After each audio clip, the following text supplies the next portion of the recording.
যেহেতু সময় অনেক বেশি, আমি একজন সহপাঠী এবং স্যারের ছাত্র হিসাবে আজকে সামান্য কথা না বলে পারছি না, তাই আমি দুই চারটি কথা তোমাদের সামনেই বলবো।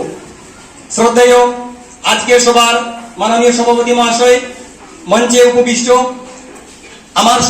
আমার সহকারী শিক্ষকবৃন্দ এবং দূর দূরান্ত থেকে আগত অতিথিবৃন্দ এবং আমার সুপ্রিয় ছাত্রছাত্রীরা, আমি আজকে কি বক্তব্য দিব, বক্তব্য দেবার মতো কোনো ভাষা পাচ্ছি না, কিন্তু তারপরেও আমি স্যারের বিষয়ে দুই একটি লাইন বলতে হবে। আমি যখন 2003-এ এই স্কুলে অ্যাডমিশন নিয়েছিলাম, তখন স্যার আমাদেরকে ইংরেজি পড়াতেন।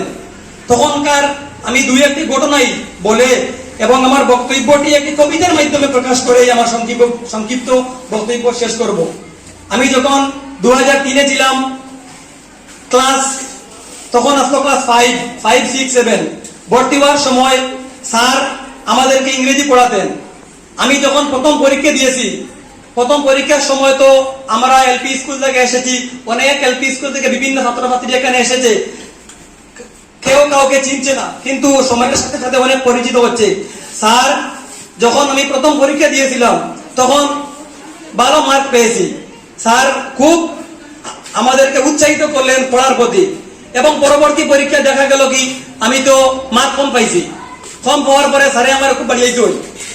কিন্তু আজকে এই বাড়িয়ানির কারণে স্যারের কথা আজ পর্যন্ত আমার মনে আছে।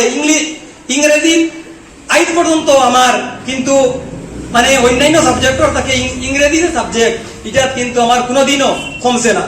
হায়ার সেকেন্ডারি হোক, ম্যাট্রিক হোক, যেটা কোনো পরীক্ষার মধ্যে অন্যান্য সাবজেক্ট থেকে আমার ইংরেজি থাকতো বেশি মার্ক। স্যারের কারণে হয়েছে, কারণ সেদিন যদি আমার বাড়ি যাইতে না, তাহলে আমি কিন্তু এইরকম মনোযোগ দিতাম না। বাড়ি আইসেন কিতার লাগিয়া আমরা তো ভালো করে পাইবার লাগিয়া। আরেকটা ঘটনা আমি কইয়া আমার কবিতা শুরু করবো। আরেকটা হইল গিয়া, স্যার যেদিন স্কুল আইতা অনেক ছাত্রছাত্রী যারা একটু পিছন দিকে বইতো, তারা ভালো ছাত্রছাত্রী শিখাইতো আজকে ধারে কিতা করবারে।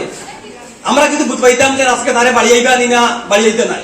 তখন তো যেদিন বাড়ি আইবা শুনে যাইতো, এদিন তো তারা মোটামুটি আমরা কইতা সাডে তোমরা একটু কইও, তোমরা তো সামনে দিব, তোমরা সাডে খোয়াইয়া তোরা আমরা ফিরটা একটু রক্ষা করিও। স্যারে ও সময় তাকিয়ে যে আন্তরিক ভাবে জেলা পড়াইয়া গেছইন, ইলা যদি পড়াইতে না, তো আজকে আমি এই স্কুলের প্রাক্তন ছাত্র তথা বর্তমান শিক্ষক হইয়া আমি দাঁড়াইয়া কোনো কথা কইতে বললাম না হলে। তাই বক্তব্য দীর্ঘ করতাম নয়, স্যারও দীর্ঘায়ু কামনা করিয়া, আর আমি আমার পূর্ববর্তী অনেক বক্তা হলে আজকের বিষয়ে বিভিন্ন রকমের বক্তব্য প্রদান করছেন, আমরা সবাই শুনছি।